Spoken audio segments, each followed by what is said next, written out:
I thought we could just start by talking about, you could just give people some context because I just showed them a little clip of that about what that film is about and why you made it.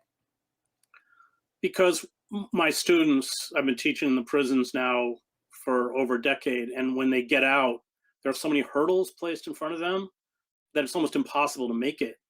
They A lot of them get out owing fines, and if they can't get work, and it's very difficult to get work, they're barred from hundreds of professions. Basically, any profession you need a license for, plumber, hairdresser, they can't get. They can't get public assistance because they have a record. Like one of the guys I interview there, Kabir, he gets a job in Whole Foods. I don't know if you showed that clip. He gets a No, job you in Whole didn't. Foods, and then as soon as the background check comes in, he's fired. And I went to the manager. The manager might as well have been deaf. He wasn't interested in a word that I had to say. I mean, I know Kabir extremely well. He's one of those people who shouldn't even be in prison. He was just turned 18 and in a car listening to a 50 Cent song, two guys in their 20s going to a bodega to rob it. He doesn't know they're going to rob it. The owner had a gun, they had a gun, the owner gets shot, and he gets charged. He's 16 years in prison. The guy wouldn't hurt a fly. I mean, it's just so there's so many, and that's why we have such a high recidivism rate. So 74% of people in our prisons, or maybe it's 76, I can't remember, after 5 years get back in because everything's stacked against them. So I wanted to talk to these students so people would understand how all of the obstacles that are placed in front of them when they get out and how the system is really designed to funnel them back in, plus the trauma. I mean, we send people to prison with trauma and then we re-traumatize them.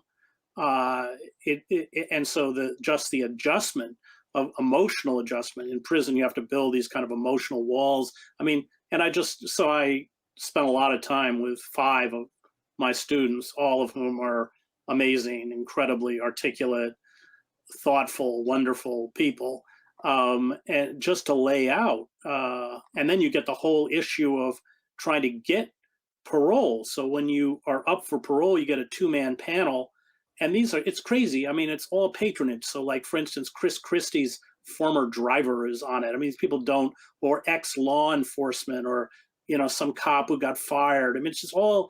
And so the 2-man panel decides to approve you for the full panel. But if they don't approve you, they can say, come back in 3 years. I mean, we talked in one case where they said, come back in 60 years. It's an insane system.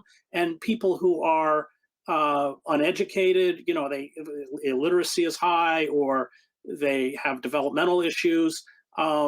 They can't play that game. I mean, they're just trapped inside the prison forever. So it's really that story that I think a lot of people don't hear. It's called A Long Road Home. It's on YouTube. It's in parts 1 and 2. I encourage everyone to watch it because I think it's an aspect of the carceral state that is important. These people are thrown into a criminal caste system, in essence, that we often don't acknowledge. And what made you start teaching? How did that happen? I kind of fell into it in a way, but not really when you think about it. So I was in seminary. I was at Harvard Divinity School, but I lived in Roxbury, which is a depressed inner city part of Boston. I was going to be an inner city minister. I kind of soured on the liberal church. I'd always written. I published in the Christian Science Monitor when I was in college, and but I went from there to El Salvador. I went from El Salvador to the Middle East, mostly to Gaza, a lot of time in Gaza.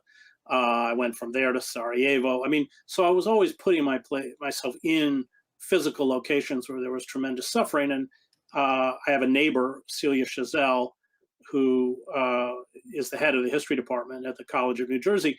And at that time, there was no college program. Now there's a great program run by Rutgers University in the prison system that I teach in. But at the time, there wasn't any. And so after they got their GED, about 40% of the people who come into the prison system are illiterate. After they get their GED, there was no further education. So she was just going in and teaching like a full semester history course. It didn't have any academic validity. And then she'd print a certificate out on her home computer if they completed the course, and it would go into their file and help when they went before the parole board. And that's that's how I started. And then eventually, when Rutgers started their program in, I think it was 2013, then I started teaching college credit courses through Rutgers. Oh, that's great. And it's a very great it's a great movie, and I'm excited to watch part 2. I watched part 1, but it's really compelling. Um and I wanted to ask you, speaking of the church, you wrote a great piece called Fascists in Our Midst. Supreme Court rulings, including the overturning of Roe v. Wade, herald the ascendancy of Christian fascism in the United States. And I wanted to ask you about, first off, one of the many scary things about that piece is the fact that you go over some of the cases that the Supreme Court has decided recently that the media is not covering. You write, I can actually just read them off. Let's see. So it it not only overturned Roe v. Wade, ending a constitutional right to an abortion, but ruled on June 21st that Maine may not exclude religious schools from a state tuition program. It has ruled that a Montana state program to support private schools must include religious schools. It ruled that a 40-foot cross could remain on state property in suburban Maryland. It upheld the Trump administration regulation allowing employers to deny birth control coverage to female employees on religious grounds. It ruled that employment discrimination laws do not apply to teachers at religious schools. I mean, there's more, but we don't have all day. Were you shocked by these decisions, or were these things that you were expecting from this Supreme Court? No, because I followed the Christian right for a long time, and I wrote a book called American Fascists, the Christian Right, Yeah, which is and the great. War in America, which on the one hand was a bestseller. It was a New York Times bestseller. But on the other hand, I was excoriated, especially by academics uh, who did not want to go after the Christian right in the name of tolerance, I suppose, and also because they didn't want to be accused of religious bigotry and everything else. But they really failed us because this is an authentically fascist movement under the kind of guise of what they call dominionism. I come out of the church. My father was a minister. My mother was a seminary graduate. I, of course, graduated from the divinity school at Harvard. So I am maybe more acutely attuned to how these people distort the Bible to fit their ideology. But I also was really fortunate to study with a great theologian named James Luther Adams at Harvard, who at the time was 80. And he had been in Germany in 1935 and 1936 and had joined the underground anti-Nazi church called the Confessing Church, led by Niemöller and Bonhoeffer, until he was arrested by the Gestapo and expelled. And he immediately saw the parallels with this. He said, when you're my age, you'll all be fighting the Christian fascists. And that has really been, I think, a terrible failing on the part of the liberal church to give these people religious legitimacy. Remember, the German Nazis created the so-called German Christian Church, which was pro-Nazi, had the Nazi flag on one side and Christian cross on the other. And that's really what these people have done. I mean, they have sacralized the worst elements of white supremacy, misogyny, imperialism, corporate capitalism, you name it, and built parallel institutions, which is what all fascist movements do: schools, universities, law schools, Patrick Henry Law School, its own media platform, its paramilitary groups, and I would include Eric Prince, the founder of Blackwater G, and he now sold it off. It's called Academy or something else. I don't know, but all of these, it's all there. And of course, the twin goals is to take over the judiciary and the organs of internal security. Well, they basically have the judiciary, and they are pushing through their agenda, and it's extremely frightening.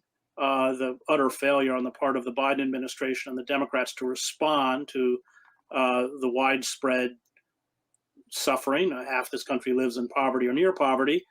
Means that in the midterms, most likely these Christian fascists, this is not the old establishment Republican Party, gathered around a figure like Trump. Trump has no ideology, but he filled that void with Christian fascism. Betsy DeVos, Mike Pence, Pompeo, and others. Barr is a member of this.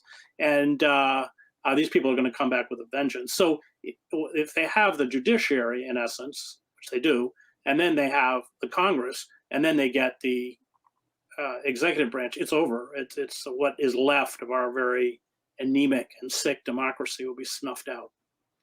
So, what is the solution to this? Because I know that you've talked about and you've written about the lack of difference, or not the lack of difference, the similarities between the Democrats and the Republicans.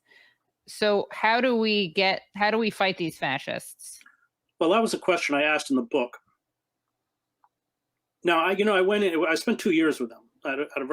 Luckily, I had a good advance, so I could live off of it for 2 years, and I was really embedded with them in the mega churches, right to life weekends. I took an evangelism explosion course with D. James Kennedy, creationist seminars in Missouri. I was all over the country, and that was a question I asked. So, but I went into it with kind of the prejudice of the liberal church. In fact, my father was kind of very left wing. He was involved in the anti-war movement, civil rights movement. We were close to the Berrigans, or at least we didn't know the Berrigans at the time, but the Berrigan brothers were models for us. Dorothy Day, William Stringfellow, all these figures. And so I think what first affected me was doing, in the end, hundreds of hours of interviews with people within this movement. Their stories of despair were very real and heartbreaking. You'd have to be heartless not to feel for their pain, their struggles with domestic abuse, sexual violence, evictions, unemployment, substance abuse, gambling addictions. I mean, it was all there.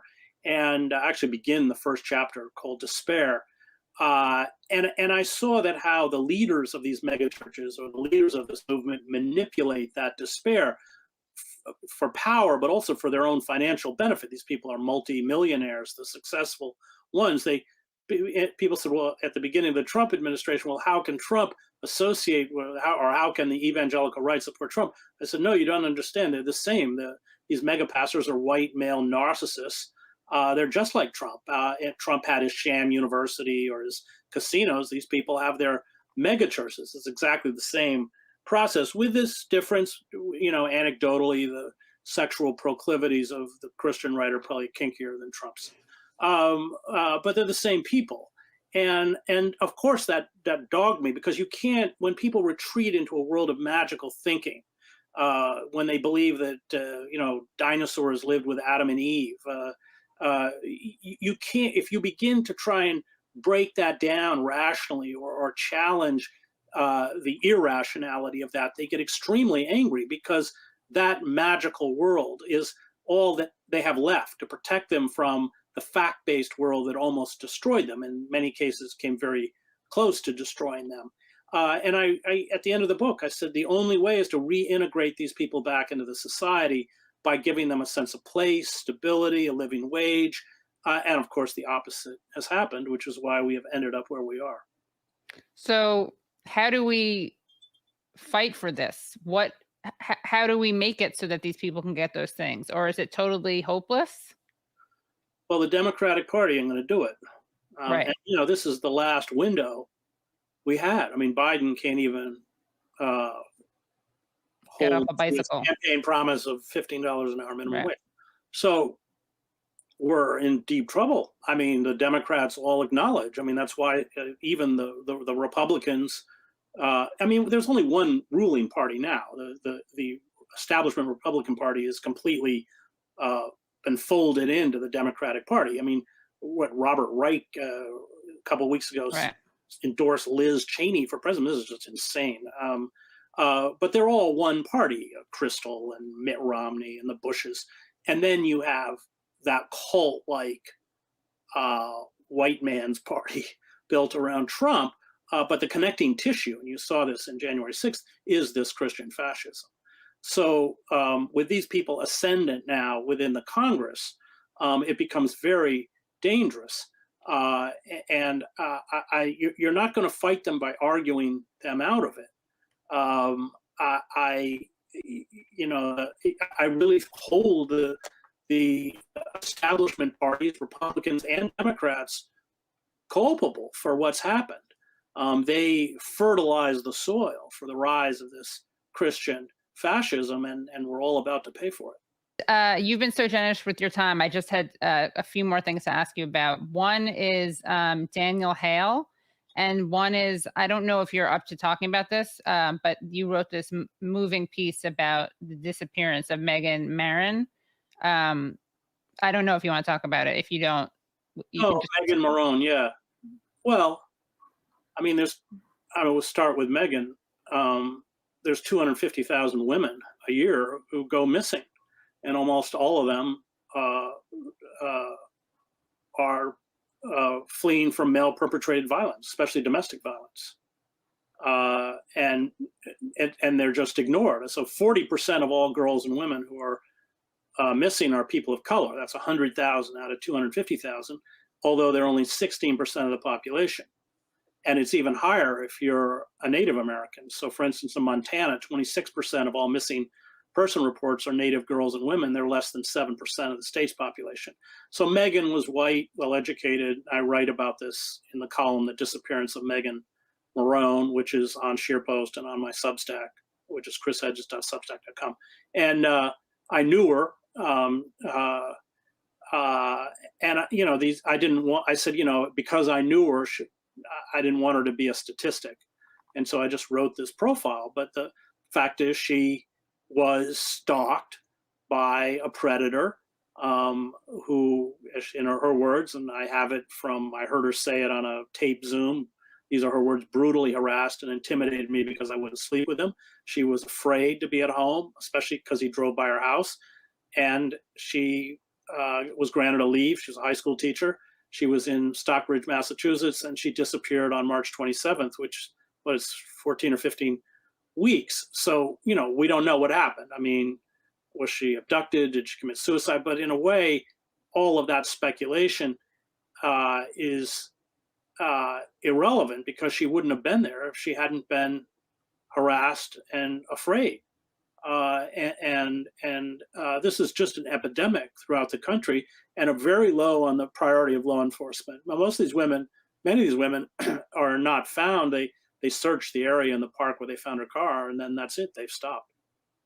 So it was a way of highlighting an issue. I mean, it's personal because, of course, I knew her and she was a wonderful person. But you can read the full column. In terms of Daniel, yeah, I'm going out tomorrow, which is why I got to go to bed. I got to get up at 5. I'm going out to see Daniel Hale, the whistleblower. And in this prison, they put him in Marion, Illinois, which is in the middle of nowhere. So I got to fly to St. Louis. I got to be at the prison at 8:30. So I got to get up at like 5:30 or 6 day after tomorrow and drive to the prison and see him. I try and visit. I also have visited Mamiya Abu-Jamal and others, because these people are so courageous and they've sacrificed so much, and I don't want us to forget their courage and their, what they've given us. In the case of Hale, he exposed the widespread killing of civilians by the militarized drone program in the Middle East, and now he's spending 45 months in a federal prison for it. Have you been in touch with Mia lately? Not lately. Owe him a letter. Not lately. Yeah. And then, of course, there's Assange, who you've written about. Yeah. Well, I was over in London for Julian's wedding. How was that? Well, it was 6 of us who were guests, but of course, Belmarsh Prison didn't let us in. But again, I wrote about it. It's called "The Marriage of Julian Assange." Well, it was heartbreaking. I mean, I was with the family and with Stella after after we left the prison. I was with them, until about 11 at night, and it's just so sad. I mean, here's a person who didn't commit a crime. In fact, he gave us so much, and just the judicial farce. I mean, the fact that UC Global, which is the Spanish security firm in the embassy, taped everything, including his meetings with his lawyers, and turned it over to the U.S. I mean, that alone invalidates the trial. But I've been over there to sit in on a lot of the hearings, and then because of COVID, I got a link, so at least I got up at like 4 a.m. and watched all of the hearings. It's and I think the failure on the part of press organizations, which printed all the material WikiLeaks put out, New York Times, El País. I mean, they just turned on him almost the moment they published. And I know why, because he shamed them into doing their job and they hated him for it. They couldn't not publish it because it would expose who they were. And so they grit their teeth and published it. And then they joined forces to destroy him. Yeah. Right. They should be facing the same fate.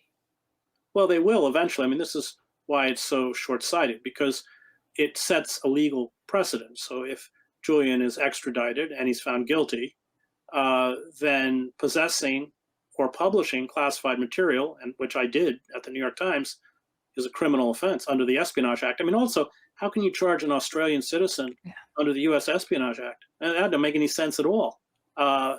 WikiLeaks is not a U.S.-based publication. I mean, the whole thing is just farce. It's Dickensian. It's not the best of British jurisprudence. It's right out of the Lubyanka.